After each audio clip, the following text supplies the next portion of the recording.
සුමනේ බොසා මාව හෙව්වද? නෑ නෑ කොහෙද ඔබ නිවාඩු දාලා ගියේ? ඩිලක්ස් මිස්ටර් මාත් එක පොඩ්ඩක් ඇවිදලා ඇඳුම් ටිකක් ගන්න ඕන කිව්වනේ. බොසාගේ වයිෆ්? ඉතින් පොඩ්ඩක් එක්කන් ගියා.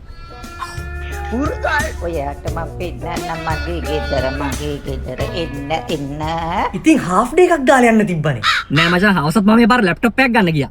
ඉතින් ගත්තද? ඔව් ඒස එකක් ගත්තා. සුපිරි ලැප් එක මචං. පිනුම දැකලා මෙයාටත් එකක් වන්න උනානේ. අන්තිමට දෙකක්ම ගත්තා. මෙට්‍රොපොලිටන් එකේ වොරන්ටිත් එක්ක දුන්නේ. හැබැයි උඹ ලොක්කට කියන්න යන්න එපා. ඇයි? යකෝ එතකොට මට ඔෆිස් එකෙන් ලැප් එක පාස් කරන්න ගන්නෑ. සුමන රත්න සර් කාත් එක දොච්චර කතාව.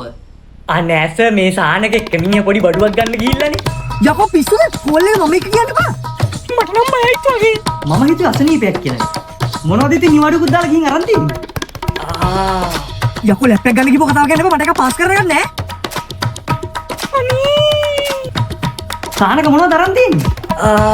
යකෝ ඔච්චර හිත ඉන්න බෝ මනුස්ස සැක හිත මොනවද කියපන්. මොනවද කියපන්. සුමනේ මොනවද කියපන්. නූකලක් බස්ස කඩගෙන මොනවද කියව දාපන් කොයි මිනිහට. සුමනේ බල්ලෝ හිතන ඕනම දෙයක් කියපන් ලැප් කතාවෙන් හිත ඉන්න එපා. සුමනේ සර්ගේ වයිෆ් එක ඇඳුම් ගන්න ගිහින් තියෙන්නේ. ඇඳුම් ටික අරන් දීලා මෙට්‍රොපොලිටන් එකේ ඒස ලැප්ටොප් දිහා බලන්නේවත් නැතුනේ ගෙදර එක්කන් ගිහින් තියෙන්නේ. මං හිතන්නේ බොසා රැවටුණා.